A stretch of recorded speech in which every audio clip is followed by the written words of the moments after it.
Приказната за третата генерација на Lexus ES започна во 2013 и нема намера да престане да се пишува. Замислен како модел кој најчесто ги изразува спортските карактеристики, тој во својата класа донесе ново ниво на возбуда во возењето. Иако со доза негодување заради воздржаниот дизајн, купувачите позитивно реагираа, вистински ценејќи ја атлетската агилност што ја имаше. Но тоа за јапонците не беше доволно. Го редизајнираа во 2016-та, а сега дополнително го избрусија, менувајќи ја уште еднаш дефиницијата за тоа каков треба да биде еден спортски седан.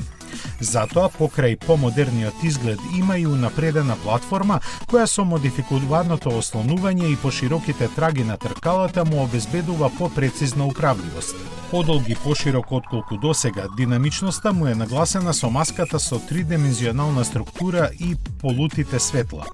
Витката силуета со рестилизирани линии се преточува во поостар заден дел кој не остава место да му се најде некоја замерка.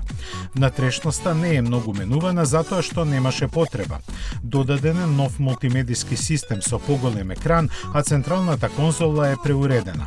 На опремата не е штедено, иако се добива впечаток дека и тука нема многу што променето. Исто е и со моторите кои само се прилагодени кон новите еколошки норми. Засега се познати спецификациите само за американскиот пазар, кои опфаќаат 3 погонски единици. Дволитарскиот турбо има 241 коњска сила, а 3,5-литарскиот V6 доаѓа во две верзии, со 260 и 311 коњи.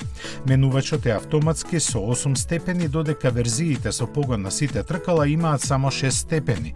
Чудно е што Lexus засега не споменува хибридни варијанти, но до почетокот на продажбата есенва ќе дознаеме и за неа.